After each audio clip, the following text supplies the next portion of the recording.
परम पावन परम आराध्य प्रातः स्मरणीय आचार्य श्री महाश्रमण जी के चरणों में सत सत नमन करते हुए हम आज प्रातः की क्लास प्रारंभ कर रहे हैं। त्रिपदी वंदना। वंदे अरहं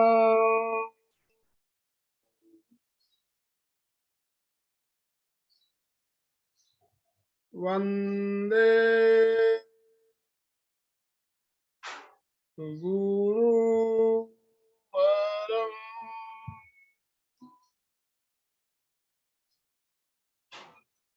वंदे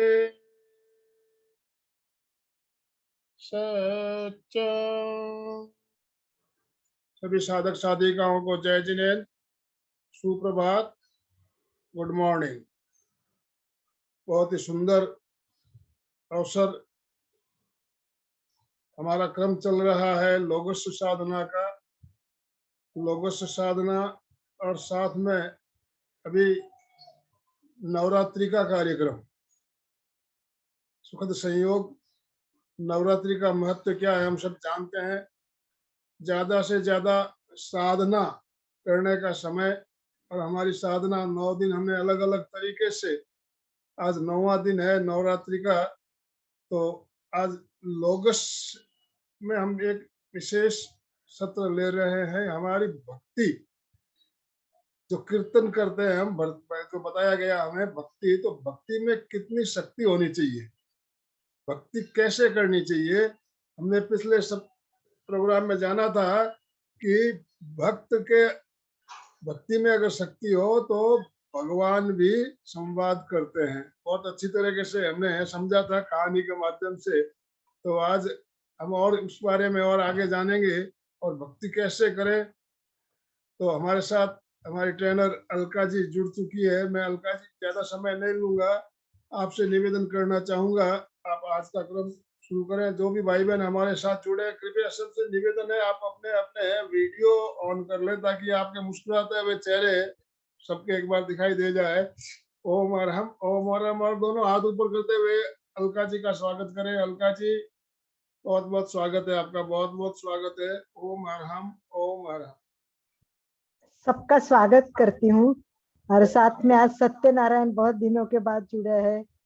मोस्ट वेलकम सत्यनारायण। संगीता जी तो एकदम पूजा की तैयारी में बैठी है, एकदम नवरात्रि की देवी जैसे लग रही है। तो ऐसे ही सब वीडियो देख खोलेंगे तो पता चलेगा ना कि कौन कैसे है, क्या कर रहे हैं। तो हमारी प्रेम भी जुड़ी है मुस्कुराहट के साथ में। तो चंदू जी भी तैयार, एकदम सभी एकदम फर्स्ट क्लास। लग रहा है कि नवरात्रि का सचमुच 9वां दिन है आज, और हमें आज जानना है कि हम भक्ति कर रहे हैं वो कितनी सही है। हमारी भक्ति को हमें आज टेस्ट करना है कि हम कैसे भक्ति कर रहे हैं। तो मैं सभी को एक बार नम्र निवेदन करूंगी प्रेम के साथ में, एक साथ में सब हम लोग लोगों से स्टार्ट करेंगे। सत्यनारायण जी शायद काफी पहले आज जुड़े, तो उनको पता नहीं होगा। लोगों से एक सूत्र है जैन लोगों का, परंतु ये बहुत भक्ति का सूत्र है और एक डिफरेंट है। तो इसकी भक्ति कितनी सुंदर होनी चाहिए, आप अगर पीछे देखोगे तो कहानी के द्वारा भी समझ जाओगे। तो आइए एक बार सब हम लोगों का उच्चारण कर लेते हैं और फिर सत्र शुरू करते हैं। तो पहले हाथ जोड़े सभी गुरु को वंदना करनी है। जितने भी गुरु है आंखों के सामने लाइए, सभी गुरुओं को भाव भरी वंदना करें। गुरुर ब्रह्मा गुरुर विष्णु गुरुर्देवो महेश्वरः गुरु साक्षात् परब्रह्म तस्मै श्री गुरवे नमः। गुरवे नमः गुरवे नमः। आज 9वां दिन है नवरात्रि का। तो आइए माँ दुर्गा को भी याद करते हैं। एक प्रार्थना माँ दुर्गा के नाम। रीढ़ की हड्डी सीधी, आंखें कोमलता से बंद। गहरी एकाग्रता और पूरी जागरूकता के साथ माँ दुर्गा को आंखों के सामने लाते हुए ध्यान से प्रार्थना सुने। जिनको आती है वो अपने आप गुनगुना सकते। दुर्गे स्मृता हरसि भीतिम् अशेष जंतो स्वस्थ स्मृता मतिमतीव शुभान् ददासि दारिद्र्य दुःख भयहारिणी का त्वदन्या सर्वोपकार करणाय सदा दृचित्ता सर्व मंगल मांगल्ये शिवे सर्वार्थ साधिके शरण्ये त्र्यंबके गौरी नारायणे नमोस्तुते नारायणे नमोस्तुते। एमपी के केंद्र कल्याणम योग केंद्र और टीपीएफ नोएडा सबका सहर्ष स्वागत करते हुए एक साथ सभी लोग का उच्चारण करेंगे। जिनको कंठस्थ आता है वो आंखें बंद करके उसको करे, और जिनका अभी तक कंठस्थ नहीं है वो अपने आप को देख के भी कर सकते हैं। तो आंखें कोमलता से बंद, गहरी एकाग्रता और पूरी जागरूकता के साथ लोगस्य उच्छ्रोय करे धम्मतिथयरेचिणे अर्हन्ते कित्तैसं चौवीसं केवली वृषभमजियं च वन्दे सम्भवमभिनन्दनं च सुमयं च पावमपहं सुपासं जिनं च चन्दपहं वन्दे सुवीं च पुप्पदन्तं श्रियलसिचं च वासुपूज्यं च विमलानन्दं च जिनं धम्मं शान्तिं च वन्दामि कोऽन्थुमर्हं च मल्लिं वन्दे मुनिसुभयं नमिचिणं च वन्दामि रिट्ठनेमि पासं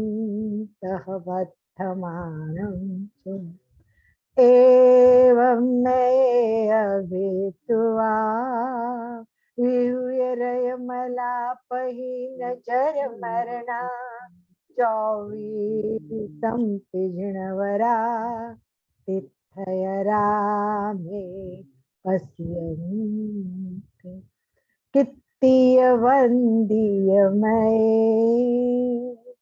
जे एलोकस्य उत्तम सिद्धा आरोग्यबोहिलाभं समाहि वरमुत्तमं विन्दु चन्दे सुनिम्नलयरा आयचे स्वयं पराशयरा स्वागरवर गंभीरा सिद्धा सिद्धि मम दिशन्तु सिद्धा सिद्धि मम दिशन्तु।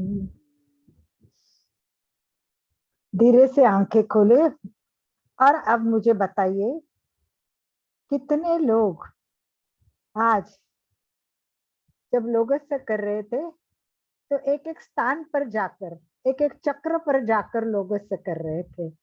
क्या लग रहा है कितने लोग? तो अपने हाथ ऊपर करे पहले कि हाँ मैं उस टाइम चक्र पे जा रही थी, हर चक्र पे जाके मैंने किया है। यस, चंदू जी का हाथ ऊपर है, बाकी वीडियो तो कम ऑन है। तो सुचिता जी, प्रेम जी, हम जब करेंगे ना तो अपने आप आंखें बंद करके उस चक्र पे जाती है, तो ये ऊर्ध्वागमन हो जाता है, भावों का भी ऊर्ध्वागमन हो जाता है। तो इसीलिए इसको कंठस्थ, सुचिता जी कंठस्थ हो गया। कोशिश कर रही है। अभी तक सुचिता जी का पूरा कंठस्थ नहीं है, कोई बात नहीं है। तो चलिए आज के विषय की ओर चलते हैं हम। तो विषय दिया है मैंने कि कीर्तन क्या है, कीर्तन कैसा होना चाहिए। तो ये कीर्तन सुनना है आज हमें। छठी छह जो गाथा है हमारी, छह गाथा से रिलेटेड है ये। वैसे देखा जाए तो ये पेज नंबर 101 है। जिनके पास पुस्तक है वो पेज नंबर 101 देख सकते हैं। तो इनके पुस्तक के जो हेडिंग है ना वो बहुत अट्रैक्टिव है। अगर आप देखेंगे तो जितने भी पुस्तक मतलब उन्होंने हेडिंग दिए, मैंने उस पर बात नहीं की आज तक आपसे, परंतु वो मुझे इतने मतलब ऐसे अर्थपूर्ण लगते। स्टार्ट में उन्होंने पहला जो दिया उसमें कहा कि ये देह है, ये देह में देवालय है, ये देह में देवालय है। ये पहला चैप्टर का नाम है, देहालय में देवालय। अब इस देवालय में क्या है, देवालय में पूर्व विश्व है, पूर्व विश्वालय है। तो पहला चैप्टर है देहालय में देवालय, दूसरा चैप्टर है देवालय में विश्वालय। अब ये पूरा विश्व हमारे देह में आ गया। और विश्वालय में क्या है, विश्वालय में स्व विलय है। ये विश्व में क्या करना है, स्व का विलय हो जाना है, तो स्व विलय है। और स्व विलय में क्या है,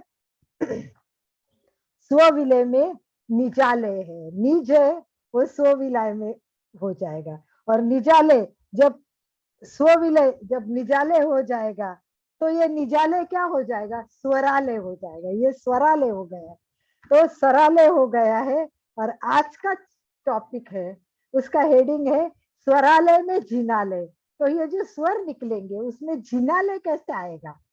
कितने मतलब पुस्तक लिखते समय कितने इनके भाव कहाँ से कहाँ पहुंचे होंगे। मैं जब भी याद करती हूँ गौतम स्वामी को भाव भरी वंदना करती हूँ, और डॉक्टर दिव्य प्रभा जी को भी याद करती हूँ, एक एक वर्ड उनके, एक एक शब्द।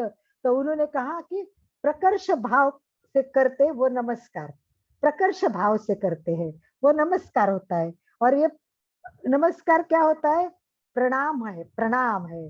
और ये प्रणाम कैसा होता है, 3 प्रकार का होता है। प्रणाम 3 प्रकार का होता है। कौन से 3 प्रकार, कीर्तन, वंदन और पूजन। कीर्तन, वंदन और पूजन। भले हम कोई भी गीत गाए, भले हम कोई भी श्लोक करें, भले हम कोई भी मंत्र गाए, परंतु ये सब इसमें ये सब होना चाहिए, कीर्तन होना चाहिए। कीर्तन के बाद, कीर्तन क्या है, कीर्तन में भक्ति है, भक्ति से करते वो कीर्तन होता है। तो पहले भक्ति होनी चाहिए, कीर्तन में भक्ति होती है। फिर क्या हो गया, वंदन करेंगे। वंदन क्या होते हैं, वंदन में अभिव्यक्ति होती है। और फिर पूजन में क्या होती है, वो शक्ति होती है। तो हम 3 बात कर रहे हैं, क्या कर रहे हैं, भक्ति कर रहे हैं, अभिव्यक्ति कर रहे हैं, और फिर शक्ति भी हमें करनी है। तो ये कीर्तन क्या है, पुकार है। हम पुकारेंगे, भगवान को आवाज देंगे, कीर्तन करेंगे वो आवाज होगी हमारी, पुकार होगी हमारी। और वंदन करेंगे तो हमारा वो वर्तन होगा, और पूजन करेंगे तो वो अर्चन होगा। ये कीर्तन है वो नर्तन है, वंदन है वो वर्तन है, और पूजन है वो अर्चन है। अब ये कीर्तन नर्तन करते करते पुकार बनना चाहिए। सबसे इंपॉर्टेंट है कि कीर्तन पुकार कैसे बने। जब वो पुकार बनेगा तो वो वंदन सत्कार बन जाएगा, फिर पूजन स्वीकार हो जाएगा। तो इस प्रकार हमें आज जानना है, हमें आज जानना है कि ये पुकार, ये सत्कार, ये स्वीकार, ये सब एक हो जाएंगे। तीनों भी एक होने चाहिए, सत्कार, स्वीकार और स्वीकार। तो क्या हो जाएगा, साक्षात्कार हो जाएगा। तो आज हमें क्या करना है, भगवान का सत्कार करना है। 24 तीर्थंकरों का हमें साक्षात्कार करना है। तो आज हम सुनेंगे नहीं, प्रवचन सुनेंगे नहीं, हम पुकार करेंगे, हम पुकार करेंगे। ऐसी पुकार करे कि साक्षात भगवान को खड़ा होना पड़ेगा। जैसे उस बच्चों ने नाक बंद कर दिया, श्वास घुटने लगा, मरने की अवस्था आई, पर नाक नहीं खोल रहा है, तो भगवान को सामने आके उसका हाथ खींच के बोलना चलेगा, पहले नाक छोड़। कैसे भगवान दौड़ के आया है, इतनी पुकार। ऐसी पुकार करो आप कि भगवान दौड़ के आएगा। ये साक्षात्कार करने के लिए हमारे यात्रा का प्रारंभ किया है। हमने यात्रा का प्रारंभ किया है लोगस्य उज्जोय गरे। तो ये लोक को उज्जो पूरा प्रकाशमय करने वाले, लोक को प्रकाश करने वाले, लोगस्य उज्जोय गरे धम्म तीर्थयरे, धर्म स्थान की तीर्थ की स्थापना करने वाले, उनकी हम लोगस्य उज्जोय गरे धम्म तीर्थयरे जिन्हें अरहंते कित्तई सब, ऐसे अरहंत जैसे 24 तीर्थंकरों की हम प्रार्थना कर रहे। तो अब हम 24 तीर्थंकरों के नाम समझे, उनका अर्थ समझा, अभी तक उनकी प्रार्थना की और हम यहाँ आ गए। जे ए लोगस्य उत्तमा सिद्धा। लास्ट में हम कहाँ आए? विशुद्धि केंद्र पर आए। विशुद्धि केंद्र पर आके हमने क्या किया? हमारे मन में जितना भी गंदगी है, जितने भी राग द्वेष है, ये सब शुद्ध कर लिए। यहाँ सब सारा शुद्ध हो गया है। अब शुद्ध करने के बाद हम आगे बढ़े हैं और क्या कह रहे? कित्तीय वंदीय मैया जे ए लोगस उत्तम सिद्धा आरोग्य बोहि लाभम समाहिवरम उत्तमम दिंतु। तो केवल 3 शब्दों को आज जानेंगे हम, धीरे धीरे आगे बढ़ेंगे। कित्तीय वंदीय मय। तो ये कीर्तन कैसा होना चाहिए? ये कीर्तन भाववाही होना चाहिए, अर्थात भक्तिमय पुकार होनी चाहिए। ऐसी पुकार होनी चाहिए कि जो भक्ति होती है। बार बार पुकार करना है, बार बार पुकार करना है। ये बार बार पुकार कीर्तन होता है। ये कीर्तन में संवाद नहीं होता, हम केवल बोलते रहते हैं। कुछ गाथा है उसमें हम परमेश्वर के साथ संवाद करते हैं। इसमें क्या है? केवल केवल विश्वास है। इसमें केवल विश्वास है कि भगवान आने वाला है। मैं कीर्तन करूंगा और वो उसको तो आना ही पड़ेगा, जाएगा कहाँ? मेरी भक्ति इतनी है, मेरी ताकत इतनी है कि भगवान तो यहाँ आएगा ही आएगा। यही तो हमें विश्वास के साथ करना है और पुकार करनी है। ये मेरी आवाज, उसमें दिल से एक जोश होना चाहिए, दिल से एक भाव होना चाहिए। ये पुकार उमंग होनी चाहिए और निरंतर एक सत्संग होने से ये सब होता है। तो चलिए कहानी के साथ इस बात को समझ लेते हैं। आज तक हमने 2 कहानियां सुनी। पहली कहानी सुनी नाक बंद करने की और दूसरी कहानी सुनी बच्चों के ABCD की। याद है सबको? दोनों कहानी याद है? यस। तो ABCD की प्रार्थना कैसी बन गई और नाक बंद करने से भगवान कैसा आया, ये हमने देख लिया। आज और तीसरी कहानी जान लेते हैं कि एक मेला है, बहुत बड़ा मेला, इतना बड़ा मेला, वाह वाह क्या क्या चीजें लगी है मेले में। मेला भर चुका है और सब लोग मेला देखने भागा दौड़, भीड़ भीड़ भीड़, इतनी भीड़ हो गई है। और इस भीड़ में एक छोटा सा बच्चा माँ की उंगली पकड़ पकड़ के चल रहा है और फिर कोई चीज देखता है तो हाथ छूट जाता है, वो चीज देखने में लग जाता है और माँ भी कुछ चीज देखती है और इसमें क्या हो जाता है? बच्चा खो जाता है। भीड़ में बच्चा कहाँ जाता है पता भी नहीं लगता है। बच्चा मेले में है, माँ भी मेले में है। बच्चा मेले में है, माँ भी मेले में है, पर दोनों बिछड़ चुके हैं। दोनों बिछड़ चुके हैं। बच्चा माँ को खोज रहा है, माँ बच्चे को खोज रही है। दोनों एक दूसरे को ढूंढ रही है। दोनों को आंखें बस अपने बच्चों पे लगी है। माँ की आंख और बच्चे की आंख माँ पे लगी है, माँ की आंख बच्चों पे लगी है। आंखों में कुछ नहीं दिखाई दे रहा है। अब ना उनको मेले की चीज दिखाई दे रही है, ना मेले की वस्तु दिखाई दे रही है। उनको बस दिखाई दे रही मेरी माँ, मेरी माँ। दोनों की भाषा अलग है, माँ की भाषा अलग है, बच्चे की भाषा अलग है, परंतु दोनों के भाव एक है। माँ को बच्चे से मिलना है, बच्चों को माँ से मिलना है। बच्चा रोते जा रहा है, रोते जा रहा है, इतना रोया, इतना रो रहा है, लोग देख देख के दया आ रही है। ओहो क्या हो गया इस बच्चे को? लोग रुक रहे हैं, बच्चे के पास जाके पूछ रहे हैं क्या हो गया तेरे को, क्यों रो रहा है? माँ माँ माँ पुकार रहा है। क्या माँ का नाम है तेरा? कहाँ है तेरी माँ? वो लोग उसको पूछ ले रहे। वो रो ही रहा है, रो ही रहा है। टॉफी लाते हैं, चॉकलेट लाते हैं, वो उसको फेंक देता है। उसको कुछ नहीं चाहिए, उसे बस अपनी माँ चाहिए, सब फेंक देता है। बच्चे को माँ नहीं मिल रही, लोग परेशान हो गए कि कैसे माँ को ढूंढे, इसके नाम भी पता नहीं है। फिर बोलते कैसी है तेरी माँ? काली है कि गोरी है? लंबी है कि छोटी है? कैसी है तेरी माँ? है कैसी? वो बच्चा और जोर से रोने लगता है, आर्तनाद निकलने लगा उस बच्चे का। माँ तो माँ होती है। बच्चा बच्चा मन में सोचता है माँ तो माँ होती है, काली गोरी है तो स्त्री की पहचान हो गई। ये तो स्त्री होती है काली या गोरी, माँ तो माँ होती है। माँ ना तो काली होती है ना तो गोरी होती है, माँ तो माँ होती है। मुझे तो माँ चाहिए। तो ये जो माँ की पहचान है, ये भाषा की नहीं है, ये वत्सल की पहचान है। ये वत्सल की पहचान है। बिल्कुल यही हाल हमारा है। हमारा परमात्मा है, वो हमारी माता है। हमारा परमात्मा है, वो हमारी माता है, वो हमारी जीवन माता है। हम संसार के मेले में खो गए हैं। ये संसार है, इस संसार के मेले में हम खो गए हैं। हम बिछड़ गए हैं, परमात्मा से बिछड़ गए हैं। हम परमात्मा से बिछड़ गए हैं। कितना निर्मल अंतकरण हमारा। भगवान ने जब हमें पैदा किया तो कितना सुंदर निर्मल अंतकरण होता है, परंतु ये मेले में सारा गंदगी उसको लग गई है और हमारा अंतकरण गंदा हो गया। ये बच्चे को तो माँ निर्मल करेगी।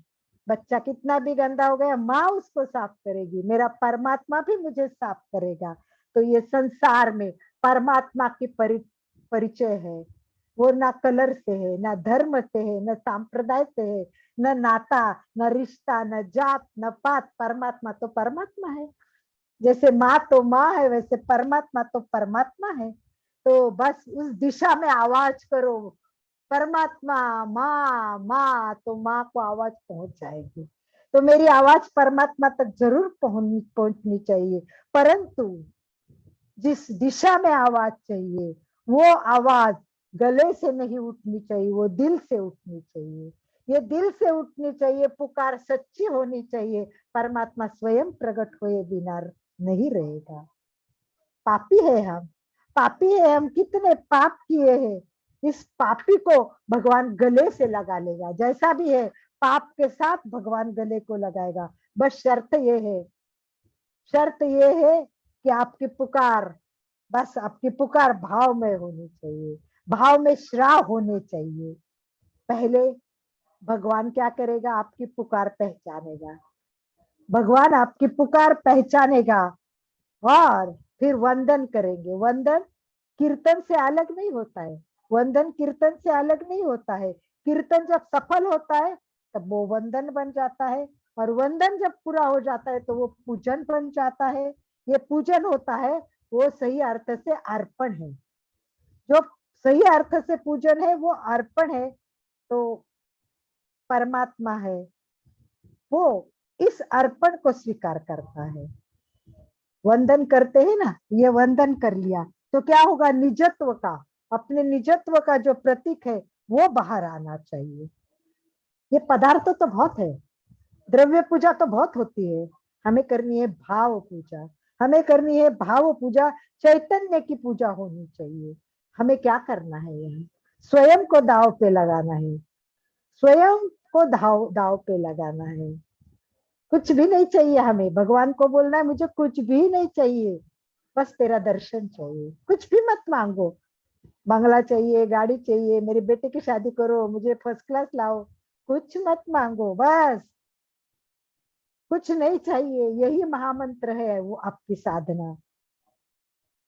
मुझे चाहिए वो तेरा दर्शन चाहिए। निरंतर जाप कीजिए, खुद के अस्तित्व का बोध कीजिए। प्रेम भरा आमंत्रण है वो कीर्तन है। प्रेम भर के भक्ति स्रोत से भरिए। अब जानिए कीर्तन के दो प्रकार हैं। समझिए, हम कीर्तन कर रहे हैं ना, इस कीर्तन के दो प्रकार हैं। एक है भावना में, यानी हृदय से निकला हुआ कीर्तन। वो निशब्द भी होता है, कभी कभी ये शब्द भी नहीं होते, बस मन ही मन हम कीर्तन करते रहते हैं। वो निशब्द भी होता है। ये अंतिम अवस्था होती है। जब निशब्द होता है वो सर्वोच्च अवस्था होती है। और दूसरा स्वरूप है वो लयबद्ध रटन होती है। हमने कहानी सुनी थी, चर्च में सब कर रहे थे, वो लयबद्ध रटन थी। वो प्रार्थना कर रहे थे, वो लयबद्ध थी। उनमें शब्दों का सामंजस्य था, उसमें स्वर का माधुर्य था। भक्ति में क्या होता है, भक्ति में ऐश्वर्य होता है, शब्दों का सौंदर्य होता है, स्वाभाविक माधुर्य का एक सामंजस्य होता है। बच्चे ने प्रार्थना नहीं आती थी, बच्चे ने हाथ जोड़े, सबको देखा, सब क्या कर रहे, प्रार्थना कर रहे। मुझे तो प्रार्थना आती नहीं है, मुझे तो अल्फाबेट आते। कोई नहीं, भगवान को बोला, हे भगवान मेरे को अल्फाबेट आते, मैं ABCD बोलूंगा, तू प्रार्थना बना लेना ना उसकी। भगवान प्रार्थना बना रहा है, भगवान उसकी प्रार्थना बना रहा है, क्योंकि भक्ति है वहां। सारे लोगों की प्रार्थना, रटी हुई प्रार्थना, माधुर्यमय प्रार्थना, लयबद्ध प्रार्थना खत्म हो गई, परंतु बच्चे को तो भगवान के दर्शन हो रहे। अल्फाबेट में प्रार्थना भगवान तक पहुंचे, और भगवान, बच्चा तो आंखें बंद करके भगवान के दर्शन में मस्त हो रहा है। लोग हंस रहे, विद्वान है ना, हंस रहे, अरे ये बच्चा, इसको तो प्रार्थना भी नहीं आती है, ये तो क्या प्रार्थना कर रहा है, क्या आंखें बंद करके बैठा है। लोग मजाक उड़ा रहे हैं। और जब उसको हिलाया, क्या कर रहे हो, बोले क्या कर रहे हैं, मैं प्रार्थना कर रहा था। बोले तेरे को क्या आता है, प्रार्थना थोड़ी आती है। बोला नहीं आती है, पर मैंने अल्फाबेट्स के भगवान को बोल दिया, तू जोड़ ले प्रार्थना। और भगवान आया था ना, वो प्रार्थना जोड़ रहा था। तो भगवान प्रार्थना जोड़ रहा था क्योंकि उनके शब्द में ऐश्वर्य था, भक्ति में ऐश्वर्य था, उसके शब्दों में सौंदर्य था, उसका स्वाभाविक माधुर्य था। लोगों जैसी रटन नहीं थी, लयबद्ध नहीं था। उस बच्चे जैसी प्रार्थना जब हम करेंगे ना, तभी भगवान की संवेदना भी जागेगी। भगवान पर्वत परमेश्वर की, परमात्मा की मिलन की संवेदना को जगाओ। संवेदना होती है वो भूतकाल होता है, वर्तमान होता है वो कीर्तन होता है, और समाधि होगी वो भविष्य होगा। भगवान का दर्शन होगा वो आपका भविष्य होगा। आपके मन में संवेदना है कि मुझे भगवान का दर्शन करना है, मुझे भगवान से मिलना है, और 24 तीर्थंकरों की प्रार्थना करूंगा तो 24 में से एक ना एक तीर्थंकर तो मुझे मिलने ही वाला है। भाव से, श्रद्धा से करो, ये कीर्तन समाधि तक पहुंच जाएगा। लोगस्य से शुरुआत करेंगे और हम कहाँ का पहुंच जाएंगे, सिद्धा सिद्धिम। तो ये कीर्तन है, ये हमें करना है, ऐसी गाथा, ये कीर्तन समाधि तक पहुंचाना है हमें। तो कैसे करना है ये? पूज्य चिदानंद जी महाराज, पूज्य चिदानंद जी महाराज कहते थे, मार्ग सच्चा कौन बतावे, मार्ग सच्चा कौन बताए, कौन बताएगा कि कैसे सही होता है कीर्तन। जाको जाए पूछिए, जिसको जाके पूछता हूं, जाको जाए पूछिए, ये तो सहू, ये सब क्या कर रहे हैं। जिसको भी जाके पूछो वो क्या बोलता है, अपनी अपनी गावे, बोलता है तू ये कर ले, अरे ये करेगा ना बहुत अच्छा। उसके पास जाओ, बोले अरे वो नहीं करो, ये करो, ये बहुत अच्छा होता है। तो चिदानंद महाराज कहते हैं, मार्ग सच्चा कौन बतावे, जाओ जाके पूछिए, ये तो सऊ सऊ अपनी ही गावे, सब अपनी गाते हैं। तो चलिए हम अपनी गाते हैं, अपनी आत्मा की गाते हैं, बच्चे जैसी ABCD गाते हैं। एक प्रोसेस है, एक प्रोसेस है, एक चलने का दौर है, ये एक यात्रा है, हमने शुरू की है, लोगस्य की यात्रा शुरू की है। ये हमारी यात्रा है, चेतना की यात्रा है, और ये धीरे धीरे पूर्ण चेतना में पहुंचेंगी, ये पूर्ण चेतना में प्रवेश करेंगी। प्रथम प्रवेश होगा, वो परिणाम होगा, अंत में पूर्णता हो जाएगी, तो पूर्ण प्रगटता हो जाएगी। तो इस प्रकार हमें समग्रता का परिचय भी हो जाएगा। कीर्तन में अनंत प्रतीक्षा करनी पड़ेगी, पता नहीं कि कब कीर्तन में भगवान सामने आएगा। अस्तित्व का एहसास करना पड़ेगा, और इसमें विश्वास होना चाहिए, सबसे बड़ी इसमें विश्वास होना चाहिए। यदि कीर्तन में उपलब्ध है तो कीर्तन क्या है, स्मरण है, रटन है, आह्वान है, एक आह्वान है। अगर आह्वान करते तो बच्चे भी कुछ ना कुछ करने का सोचते। तो ये जो पुकार है, ये मुलाकात है, ये सफलता का विश्वास है। कीर्तन पुकार का एक रूप है, पुकार आकार बन जाएगा। लोगस, ये सूत्र आकार से निराकार बन जाएगा, आकार से निराकार तक की यात्रा है, स्वयं की निराकार की स्थिति की गाथा है। अरिहंत से लेके, अरिहंत से लेके यानी आकार, अरिहंत एक रूप है, अरिहंत के लेके सिद्ध तक निराकार, अरिहंत से लेकर सिद्ध तक निराकार की एक यात्रा है। ये सारी यात्रा वास्तविक है, इसमें दर्शन है, इसमें दर्शन है, स्वयं सिद्धत्व को करना है। तो लोगस्य के सूत्र में जो कीर्तन शब्द आता है वो 2 बार यूज किया गया है। देखो आप ध्यान से पढ़ोगे ना, बहुत एक एक शब्द को इतना इम्पोर्टेंट है। अरे 7 गाथाओं में इतना बड़ा ज्ञान देना, ब्रह्मांड का ज्ञान दिया है। 7 गाथाओं में पूरा विश्व हमारे में है। तो एक एक शब्द समझेंगे तो आपको पता चलेगा कि लोगस में कीर्तन का 2 बार प्रयोग होता है। पहला शब्द होता है वो भक्त की पहचान होता है, पहला शब्द। और दूसरा शब्द होता है ये भगत वत्स की, भगतत्व की पहचान हो जाती है। प्रथम व्याख्या गाथा में अपन कहते हैं ना कित्तईसम, 24 पी कित्तईसम, मैं कीर्तन कर रहा हूँ। ये पहली बार हम कीर्तन करते हैं। स्टार्ट में हम बोलते हैं कि 24 पी, मैं कीर्तन करूंगा, मैं घोषणा करता हूँ कि अब मैं कीर्तन करूंगा। 24 तीर्थंकरों का आवाज दूंगा, आमंत्रण भेजते, भगवान तेरे को आमंत्रण भेज रहा हूं मैं। निर्णय है यहाँ, निश्चितता है यहाँ, स्वयं को प्रकट होना है। भविष्यवाणी का कथन है कि आज नहीं कल भगवान तो मुझे दर्शन देने ही वाले हैं। और ये भगवान का दर्शन किसने, क्यों, कब, कैसे किया? गौतम स्वामी ने किया। गौतम स्वामी ने किया, कब किया? विरह की अवस्था में थे गौतम स्वामी। महावीर का निर्वाण हो चुका था और बहुत बहुत बहुत दूर बैठे थे गौतम स्वामी। उनका विश्वास भी नहीं हो रहा था कि ऐसा हो चुका है। गौतम स्वामी को विश्वास नहीं हो रहा था कि अभी प्रभु नहीं है, प्रभु रहे नहीं है, उनका सानिध्य नहीं मिलने वाला, उसका सत्संग नहीं मिलने वाला। अब क्या करूं मैं क्या करूं मैं? अब प्रत्यक्ष मुलाकात तो संभव होगी नहीं। अब मुझे क्या करना है, क्या करना है? व्याकुलता है, गौतम स्वामी के दिल में व्याकुलता है, पर उत्तर नहीं है, उत्तर नहीं है। उनके आंखें फट गई है, क्या हो गया? भगवान गए? नहीं हो सकता, सचमुच गए हैं। गौतम स्वामी समझ में नहीं आ रहा कि क्या हो गया।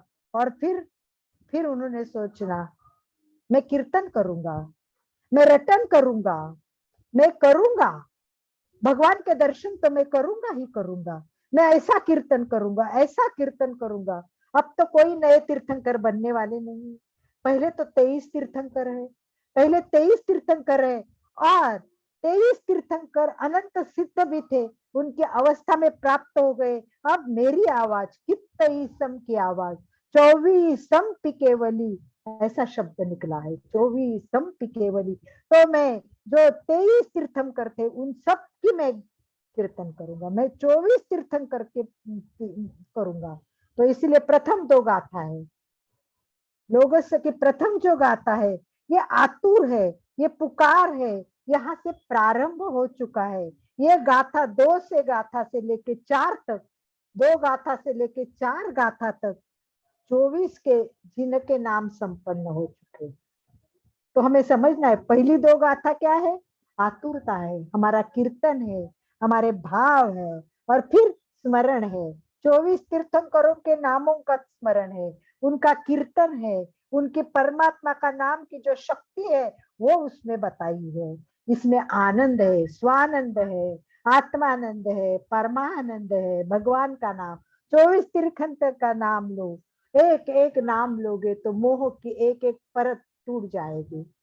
जैसे जैसे भगवान का नाम लेंगे मोह की एक परत टूट जाएगी। अखंड भक्ति धारा बहते रहिए, बहाते रहिए, बहाते रहिए।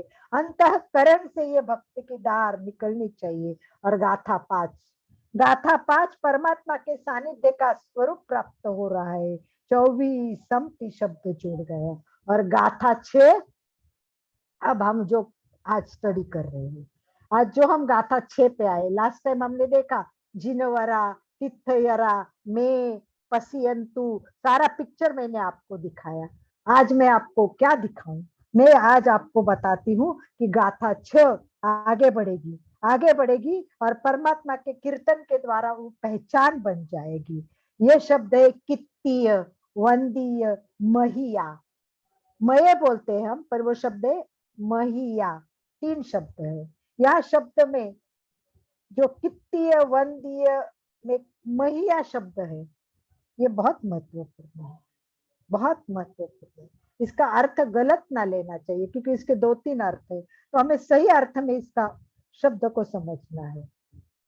तो ये जो कथन है ये जो भक्त के द्वारा परमात्मा को जो आवाज दी गई है, ये कीर्तित है, वंदित है और पूजित है। कीर्तन का अर्थ क्या होगा? लोग बोलेंगे प्रशंसा कर रहे हैं, हम भगवान की प्रशंसा कर रहे हैं। प्रशंसा नहीं, वो कीर्तन ही है। कीर्तिय का अर्थ है प्रशंसा नहीं होता है। कीर्तन का क्या अर्थ होता है कि कीर्तन कीर्तन होता है। जो कीर्तन हो चुका है वो कीर्तन, उसमें कीर्ति वंदन वगैरह नहीं है। हम भाव से भावना कर रहे हैं। मैं लोगों से मैं बोलूं तो तेरे द्वारा कितनी है कीर्तन, आप इसका अर्थ है कि लोगों से बोलने वाला परमात्मा के प्रति अगाध सी श्रद्धा है, उसको संबोधन कर रहा है, ये कीर्तन है। तो इस प्रकार ये जो कीर्तन शुरू हो जाएगा वो एक आध्यात्मिक जागरण है, एक आध्यात्मिक व्यवस्था है। शब्द है, कीर्तन में शब्द है। शब्द तो कोई भी सुनता है। जब वो प्रार्थना कर रहे चर्च में सारे सुन रहे हैं। शब्द का अर्थ नहीं, भावार्थ इंपॉर्टेंट है। शब्द का अर्थ नहीं, भावार्थ इंपॉर्टेंट है। और ये भावार्थ स्तुति में होता है। स्तुति करते हैं हम, भगवान की स्तुति करते हैं, वो ऐसा है, भगवान ऐसा है, वो ऐसा है। वो ऐसा करते करते हम बोलेंगे तू तो मेरा है, वह से हम तू पे आ जाएंगे। इतनी नजदीकता हो जाएगी भगवान से। वह जब तू बन जाएगा, वह जब तू बन जाएगा तो सामने प्रकट होगा। जब तक वह है, वो भगवान है, वो ऐसा कर रहा है, भगवान ऐसा है, भगवान में ये गुण है, ये 24 तीर्थंकर के एक एक नाम में वो गुण है, वो शब्दार्थ हो गया। जब आपका भावार्थ प्रकट होगा, अरे तू तो मेरा है और तू तो आएगा ही। जब तू हो जाएगा वो, तो भगवान सामने आ जाएगा। इस प्रकार लोगस्य के सूत्र के प्रथम गाथा में तीर्थंकर, जीन, अरिहंत ये द्वयार्थी है। वह और तू दोनों अभिप्रेत है, परंतु गाथा 2, 3 और 4 में नादात्मक मंत्र होते हैं। शब्द सिद्धों का प्रतिपादन करते हैं। श्रवण की भाषा में ये बहुत भावों का शब्द है। अब मुझे विश्वास हो गया है। अब हम कहते हैं कित्तीय वंदी, अब मुझे विश्वास हो गया है कि मेरा कीर्तन बराबर हो रहा है, मेरी पुकार तो सुन रहा है भगवान। अब पता है तू मुझे सुन रहा है, यस तू मुझे सुन रहा है, वो एहसास मुझ में हो गया। अब भक्त का हृदय से आवाज में जोश निकला है। और ये भगवान की जो शक्ति है ना, उससे मेरे भक्त की भक्ति अच्छी है। हे भगवान, तेरे पास शक्ति है ना, पर तू मेरी भक्ति तो देख ले। मैं जानता हूँ तेरे पास शक्ति है, परंतु मेरी भक्ति भी तो कुछ कम नहीं है ना। पहले मैंने पुकारा, नमस्कार किया, तूने स्वीकार कर दिया, तो हम पूजन भी कर रहे हैं, तेरा पूजन भी कर दिया, वंदन भी कर दिया। परंतु ये सब में सौदा नहीं होना चाहिए, सौदा नहीं होना चाहिए, ये मुफ्त का होना चाहिए। ये क्या है? ये बस प्रेम है, ये बस प्रेम है, ये दो भावना है। ये बस हमारा सच्चा अंदर का भाव होना चाहिए, परमात्मा की ये सेवा होनी चाहिए। गाथा 2 और 3, गाथा 2 और 3, 4 और 5 ये वंदना प्रस्तुत करते हैं। 3 बार वंदे शब्द आया हुआ है, 3 बार वंदे शब्द आया और 2 बार वंदामी शब्द आया हुआ है। दोनों के अर्थ है वंदन करता हूँ। वंदन करता है, कैसे वंदन करता है? तो ये 24 तीर्थंकरों को प्रभु के परमात्मा के चरणों में रख देते हैं। जगत में अनंत पदार्थ है, हमको पता है जगत कितना मोटा है, कितना है, परंतु ये सब पदार्थों का मूल्य परमात्मा के लिए तुच्छ है। पूरा विश्व की कितनी भी संपत्ति हो, कितना भी ज्ञान हो, वो सारा एक जगह लाके भगवान के सामने खड़ा कर दिया, तो भगवान के लिए ये सब क्या है? तुच्छ है। ये नहीं देना है भगवान को, हमें कुछ और देना है भगवान को। क्या देना है अभी बताओ मुझे। पुस्तक मत देखिए, सुचिता जी, चंद्र जी, पुस्तक बंद कीजिए। अब बताइए मुझे, अभी भगवान को देना है। पुस्तक बंद करके सोचिए कि मुझे क्या देना है। बहुत विश्व में सब कुछ है, तुम्हारे घर पे बहुत है, लाखों के हीरो का हार लाके भगवान के गले में लगा दिया, आता है ना। यहाँ यहाँ भगवान के इतने लाख का सोने का मुकुट बना दिया, इतने लाख का उसको सोने का ये कर दिया। भगवान बोलते ये क्या कर रहा है तू, तेरा दिमाग खराब हो गया है क्या? ये सब चीजें मेरे लिए कोई मायने नहीं रखती, ये सब तुच्छ है मेरे लिए। तो भगवान को क्या देना है बताओ, क्या देना है? समर्पण देना, अपना समर्पण, अपने स्वयं को ही चढ़ाना है। बस सबसे बड़ी बात, मैं स्वयं को चढ़ाता हूँ। स्वयं बस को। मेरे पास तो कुछ है ही नहीं भाई। कुछ ही नहीं। ये सब लाखों करोड़ों करोड़ों ये सब किसके है? ये सब पदार्थ है। और ये पदार्थ। सारे पदार्थ का तेरे को कोई उपयोग नहीं है, मैं जानता हूँ भगवान, हाथ जोड़ता हूँ, मेरी भाव है। लोगों से मैं किसी पदार्थ का अर्पण नहीं करना है, कोई विधि नहीं है। अर्पण करना है तो स्वयं का स्वयं को चढ़ाना है। स्वयं का समर्पण, दोनों शब्द, चंदू जी का समर्पण और सुचेता जी का स्वयं सुचेता जी का स्वयं स्वयं का, तो स्वयं का समर्पण करना है। यहाँ मेरे पास कुछ भी अपना नहीं है, जो सब है वो ऊपर से आया हुआ है। बस मैं, मेरा देह, बस एक स्वयं मैं हूँ। मैं आप स्वयं को भेंट कर देता हूँ। हमारी चेतना बस समग्र है, यही है कि ये है हमारा मस्तिष्क, ये है हमारा मस्तिष्क। भगवान के सामने झुका दीजिए मस्तिष्क, ये झुका देंगे ना तो भगवान कुछ लेने वाला नहीं, वो भर देगा उसमें। भगवान भगवान मस्तिष्क में भर देगा। मस्तिष्क भगवान के सामने रखने का मतलब क्या हो गया? मस्तिष्क से जुड़ने का अर्थ है ये चेतना जुड़ जाना। ये मस्तिष्क में हमारी चेतना का मुख्य हिस्सा क्या है? 72,000 नाड़ियां है। 72,000 नाड़ियां है। ये नाड़ियों में बह रहा है। मूलाग्र चक्र से हमारे शक्ति कक्ष से प्रारंभ होगा और ये क्या होगा? ऊपर जाएगा, ऊपर जाएगा, ऊपर जाएगा। ये प्राण धारा ऊपर जाते जाते जाते अंतिम सहस्त्राकार चक्र तक आ जाएगी। ये सहस्त्राकार चक्र तक आ जाएगी। मस्तिष्क फिर अमृत कुंभ बन जाएगा। मस्तिष्क फिर अमृत कुंभ बन जाएगा। तो इस प्रकार हमारा भाव काम कर रहा है। इस प्रकार मस्तिष्क झुक गया है। तो लोगों से बोलने के लिए ये मत कहना कितनी बार बोला हूँ, कोई भगवान रिस्पॉन्स नहीं देता है। कितनी बार बोलूं, जिंदगी गई मेरी परमात्मा का नाम लेते लेते लेते, कहाँ मेरा भगवान मुझे दर्शन दे रहा है। तो आपको रिस्पॉन्स क्यों नहीं दे रहा है वो आप समझिए। आनंद भाई जी दूसरा फोन को होस्ट कर दीजिए। एक मेरा फोन है उसको को होस्ट कर दीजिए, तो मैं बताती हूँ आपको कि क्या भाव चाहिए। तो ये रिस्पॉन्स नहीं देते, ये बहुत बड़ा रिस्पॉन्स देते हैं, ये बहुत बड़ा दे रहे हैं। सब पाप, सब ताप, संताप, सबका निराकरण कर रहे हैं। अब तो कहते हैं कि मेरी वंदना स्वीकार कर, वंदित हूँ। तो मस्तक से पूजन हृदय से होता है। और इसके साथ आज विज्ञान जुड़ा है, इसके साथ आज विज्ञान जुड़ा है। तो आइए हम विज्ञान को भी जानते हैं। इस पिक्चर को देखिए, ये विज्ञान है। विज्ञान ने भी अभी एक बात बताई है कि नमस्कार किया और अगर उसमें भक्ति है तो उस समय उस भक्ति में हमारे मस्तिष्क में रासायनिक परिवर्तन हो जाएगा, रासायनिक परिवर्तन हो जाएगा। और मैंने बताया कि मस्तिष्क में एक घंटा है, देखिए घंटा दिखाइए, और ये घंटा देखिए, घंटा, ये घंटा बजने लगेगी। और ये घंटा जब भक्ति से बजेगी, ये घंटा जब भक्ति में बन जाएगी, तब क्या होगा? हमारे मस्तिष्क में एंडोर्फिन नामक का रसायन तैयार हो जाएगा। एंडोर्फिन नामक का रसायन तैयार हो जाएगा। ये रसायन तब होगा जब अत्यधिक भक्ति होगी, भक्ति चरम सीमा पर पहुंचेगी, मस्तिष्क में वो रसायन फैल जाएगा। यह बहुत ही कम मात्रा में उत्पन्न होता है, परंतु अगर इसकी सक्रियता बढ़ जाए तो इसको सहना ना भी मुश्किल होगा, इतना भयंकर होता है। विज्ञान का कथन है कि पुरुष की अपेक्षा स्त्री के मस्तिष्क में अधिक श्राव संदित होते हैं। इसका अर्थ क्या, इसका असर क्या होता है? देखो, विज्ञान में होता है एक मरफिया नाम का इंजेक्शन होता है। विज्ञान में एक इंजेक्शन होता है, उस इंजेक्शन का नाम होता है मरफिया इंजेक्शन। वो क्या होता है? वो एंडोर्फिन रसायन मानवीय देह रचना में पेन किलर का काम करता है। जैसे हम भक्ति में हो जाते हैं, श्रद्धा में हो जाते हैं और एकदम चरम सीमा पर पहुंच जाते हैं, तो सारी वेदना खत्म हो जाती है, सारा दुख कम हो जाता है। यही कारण है भक्ति भाव तप त्याग के समय रसायन खूब होते और हमारी सहन शक्ति बढ़ जाती है। समता के समय निश्चित समता बढ़ जाती है।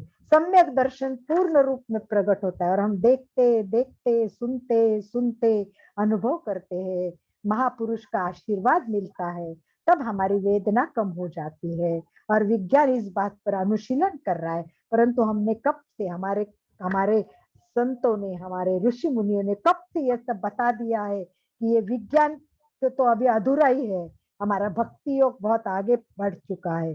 तो ये या शब्दों की यात्रा विज्ञान समझ रहा है और प्राण धारा की यात्रा पकड़ने की कोशिश कर रहा है, परंतु हमारे भाव उन तक नहीं पहुंचते विज्ञान तक। तो महिया शब्द है, महिया शब्द का अर्थ होता है चित्त की शून्य अवस्था, कोई विचार नहीं रहता यार, ये शून्य अवस्था होती है ना, ये परमात्मा तब प्रकट होता है जब तुम्हारे मस्तिष्क की चित्त की अवस्था शून्य हो जाएगी। ये ध्यान की सर्वोच्च दशा हो जाएगी, जहां अहंकार समाप्त हो जाएगा, वहां मैया प्रकट हो जाएगी। मैया पूजन का सर्व सामान्य प्रसिद्ध है, तो ये द्रव्य पूजन का है, परंतु हमारे पास वो पूजा है, वो पूज्य पूजा है, ये द्रव्य वस्तु की पूजा नहीं है, ये हमारी भाव की पूजा है।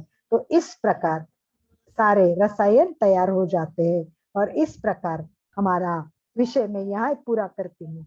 और अगले समय में हम जानेंगे अहंकार से हम किस तरह पूजन करते हैं, उसकी बहुत सुंदर कहानी है और वो कहानी सुनाने को समय लगेगा, तो वो कहानी हम अगले टाइम सुनेंगे और फिर देखेंगे कि लोगोस्य के परिणाम क्या होते हैं।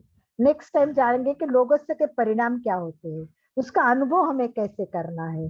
तो ये हमें 3 चीजें उससे प्राप्त करनी है। आरोग्य भोगी, तो हमें आरोग्य प्राप्त करना है, तो कैसे आरोग्य प्राप्त होगा, इससे होगा क्या आरोग्य प्राप्त, इस पर हमें चिंतन करना है और हमें हमारे सारे कर्मों को निकलने के लिए इसका उपयोग करना है। और धीरे धीरे हम प्रकट करेंगे इस भाव को भक्त की पुकार से भगवान को आना ही पड़ेगा। पूर्णत्व जब तक प्रकट नहीं होगा तो भगवान कैसे आएंगे, फिर आपकी बोधि समाधि कैसी होगी।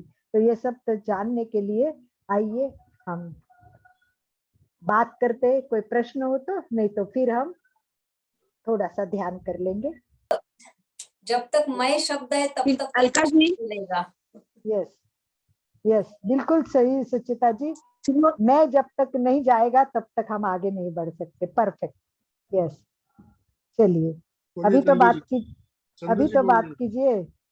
यस, क्या वो बच्चा और माँ मिलते हैं कि नहीं मिलते मेले में अलका जी? फिर वो बच्चा और माँ मिलते कि नहीं मिलते मेले में? वो तो मिलेगी ना, क्योंकि क्या है कि माँ तो ढूंढेगी अपने बच्चे को, भले बच्चे को कितना भी प्रॉब्लम हो, बच्चे को पता नहीं चलेगा, परंतु माँ को पता है, माँ के भाव अलग है और बच्चे के अलग है। बच्चा तो ढूंढता रहेगा, माँ तो ढूंढ कर ही रहेगी, क्योंकि माँ को मालूम है कि मेरे बच्चा मेरा बिना नहीं रह सकता। तो बस परमात्मा भी वैसे ही है, तुम तक तो वो पहुंचेगा ही पहुंचेगा, बस तुम्हारी भक्ति कितनी है, बच्चे बस की आवाज तो माँ ही पहचानेगी ना, इसी बस तरह माँ ही, सच्चे भक्त बिल्कुल की पहचान तो परमात्मा ही करेगा। परमात्मा ही करेगा। यस, बिल्कुल करेगा, मुझे पता है।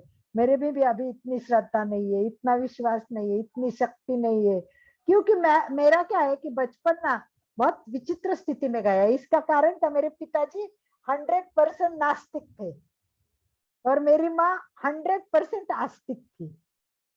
मेरे माँ दिन रात पिताजी विज्ञान की बात करते थे और मेरी माँ अध्यात्म की बात करती थी और मैं झूले में झूलती थी।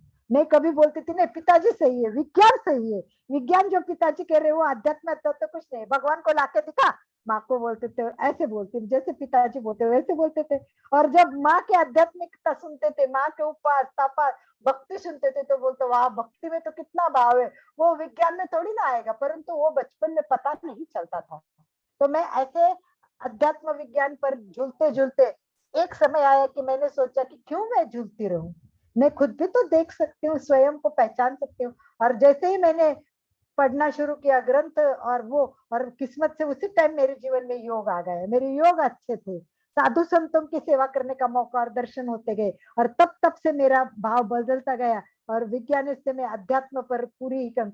इसीलिए मुझे तेरा पंथ अच्छा क्यों लगता है, क्योंकि उन्होंने कहा कि हमारे आज की जो प्रॉब्लम है, सबकी प्रॉब्लम वो है केवल वैज्ञानिक बनना, आध्यात्मिक ना होना। इसी से कई बीमारी हो चुकी है। तो हमें क्या करना चाहिए, महाप्रज्ञ जी ने समझाया है कि आध्यात्मिक वैज्ञानिक व्यक्तित्व तैयार करो। जब तक दोनों एक साथ नहीं हो गया हमारा पूर्ण विकास नहीं होगा। तो आइए कोई प्रश्न हो तो पूछिए। आज लोढ़ा साहब जुड़े हैं, तो मुझे आशा है कि लोढ़ा साहब बात करेंगे तो अच्छा लगेगा। लोढ़ा जी बहुत अच्छी आप दिख भी रहे हैं, अगर बात करेंगे तो आपको अनम्यूट कर दीजिए। भाव देखे इनके, जापान में काम करते करते देखना करना, ये भाव होते सुनने। हमारे यहाँ कितने लोग जुड़ रहे हैं, तो यही भाव का प्रश्न होता है। यस लोढ़ा जी। हाँ, आपने जैसे अभी बता रहे हैं आप, मतलब कि वैज्ञानिक आध्यात्मिक, तो मतलब किसका प्रमुखता होना चाहिए, आध्यात्म का या विज्ञान का? नहीं, क्योंकि कई दोनों जगह की। विज्ञान के पास में भी कई चीजों के प्रश्नों के उत्तर नहीं होते हैं, और वैसा भी अपनी जानकारी के हिसाब से कई बार अध्यात्म में भी अपन लोग बराबर से, मतलब एक ही जगह आके कहीं असमंजस हो जाता है कई बार, बिल्कुल सही। आप जो मतलब कहे किसी स्पष्टता नहीं आती, कहने का मतलब ये है। स्पष्टता नहीं आती। वही मेरा बचपन इसी में गुजरा था, पर जैसे मैं तेरा पंथ में आई, मुझे इन प्रश्नों के सारे उत्तर मिल गए, क्योंकि गुरुदेव तुलसी की 4 लाइनें मेरा दिमाग झन मतलब एकदम वो हो गया था। उनकी 4 लाइन मैं आपको सुनाती। कोरी वैज्ञानिकता जीवन को त्राण नहीं दे पाएगी, कोरी वैज्ञानिकता जीवन को त्राण नहीं दे पाएगी, कोरी आध्यात्मिकता जीवन को प्राण नहीं दे पाएगी। दोनों की प्रीत जुड़ेगी, युग धारा वही मुड़ेगी, युग धारा वही मुड़ेगी। तो हमें जितना अध्यात्म को समझना है, उसके साइंटिफिक प्रयोग करके देखना है, रिसर्च करना है। हमारे यहाँ क्या रिसर्च प्रवृत्ति कम है। अभी जैसे मैंने सोचा था कि मैं पीएचडी करूंगी, तो महाप्रज्ञ जी का मेरे पर बहुत कृपा दृष्टि थी, और हमारी बात होती तो उन्होंने कहा अलका ऐसी पीएचडी मत करना। लोग पीएचडी करते 800-900 ग्रंथों यूज करते, उसमें से सारे वाक्य पकड़ लेते और उसमें वो लिखते, और इतना बड़ा ग्रंथ होता है और पीएचडी होती है। तो ऐसा मत कर, तू रिसर्च ओरिएंटेड पीएचडी कर। और लोढ़ा साहब, मैं रिसर्च ओरिएंटेड करने के लिए हमें 40 प्रयोग करता चाहिए, कम से कम 6 महीने मुझे उन पर रिसर्च करना पड़ता है, पर कोई लोग तैयार नहीं है। मैंने टीचर के लिए ट्राई किया, लोगों के लिए, कौन मेरे साथ 40 दिन 40 मतलब कम से कम 40 लोग जुड़ के प्रयोग करेंगे तब मैं रिसर्च लाऊंगी ना।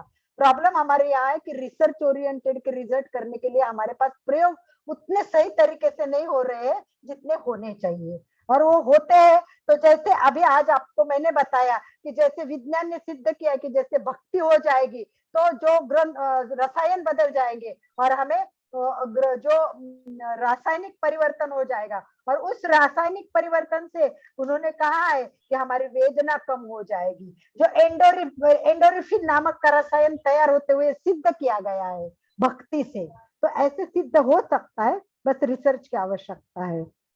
श्रद्धा दोनों पर उतनी रखनी चाहिए, सेम बैलेंस करना चाहिए। जहां श्रद्धा की जरूरत है वहां श्रद्धा करो, जहां रिसर्च की जरूरत है वहां रिसर्च करे, पर भक्ति पूरी चाहिए। समय संपन्न हो रहा है, 5 मिनट का ध्यान भी लेना है। ध्यान करा रही थी, चलिए ध्यान के लिए तैयार हो जाइए सभी।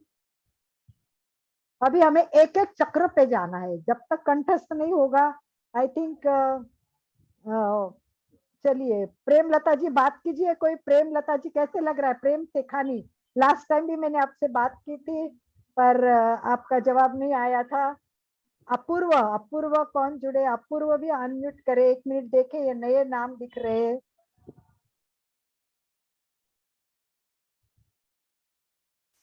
चलिए मुझे लग रहा है कि वीडियो ऑन करके अपने काम में लगे हुए हैं, कोई बात नहीं है। इन लोगों से मैं कुछ जवाब चाहती थी, कुछ प्रश्न चाहती थी, कोई बात नहीं है। चलिए ध्यान की अवस्था में आ जाइए, जिसमें कंफर्टेबल हो वैसे बैठिए। एक बार लोगों का नीचे से ऊपर और ऊपर से नीचे करेंगे और एक एक चक्र पे जाएंगे। 7 है, 7 चक्र आपको पता है। अब मैं चक्र वगैरह बोलूंगी नहीं, और इसमें पहला किया वो बिना श्वास का किया था। हम इस बार लंबी श्वास लेंगे। हो सकता है एक श्वास में हमारी एक गाथा हो जाती है, पर उसको प्रैक्टिस चाहिए। जिनका जितना होता है उतना करें, और धीरे से श्वास लेते समय दूसरे चक्र पे चले जाइए। चलिए शुरू करते। रीढ़ की हड्डी सीधी, आंखें कोमलता से बंद, चेहरा शांत,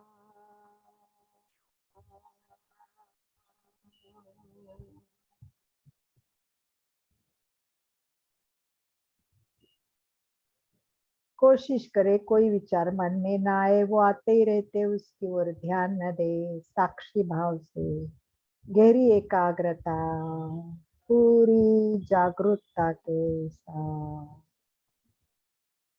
लंबी गहरी श्वास भर के शक्ति केंद्र से, मूलाधार से शुरुआत करते करते सहस्त्रार चक्र तक प्राण धारा हमारे रीढ़ के हड्डी से सुषुम्ना नाड़ी से ऊपर ऊपर लेके जाना है। उसके साथ चित्त मन सब जोड़े, उसके साथ जाइए और अनुभव करके देखिए कि कैसे प्राण धारा ऊपर जा रही है। लोगस्य उज्जोयगरे धम्मतित्तयरेषिणे अरहन्ते कित्तैसं चौवीसं पिकेहलि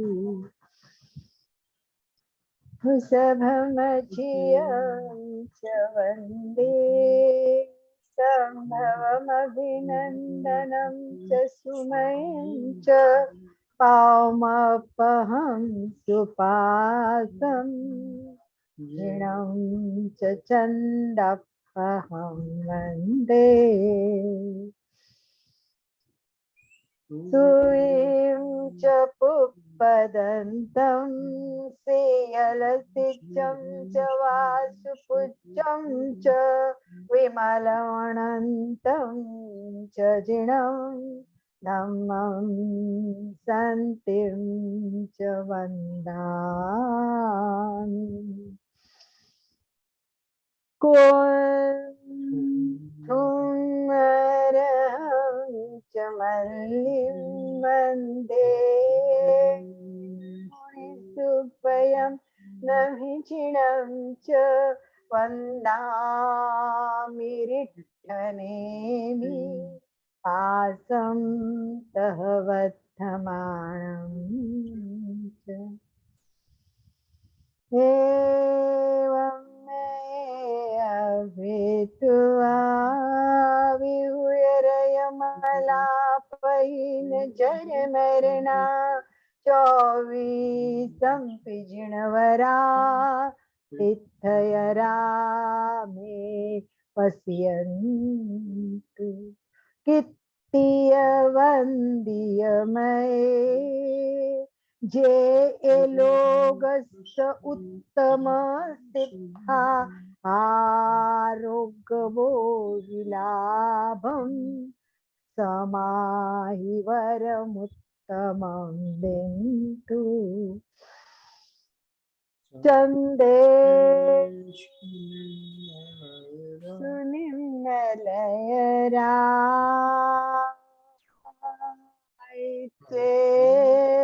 स्वयं पयासयरा सागरवर गंभीरा सिद्धा सिद्धिं मम दिशन्तु सिद्धा सिद्धिं।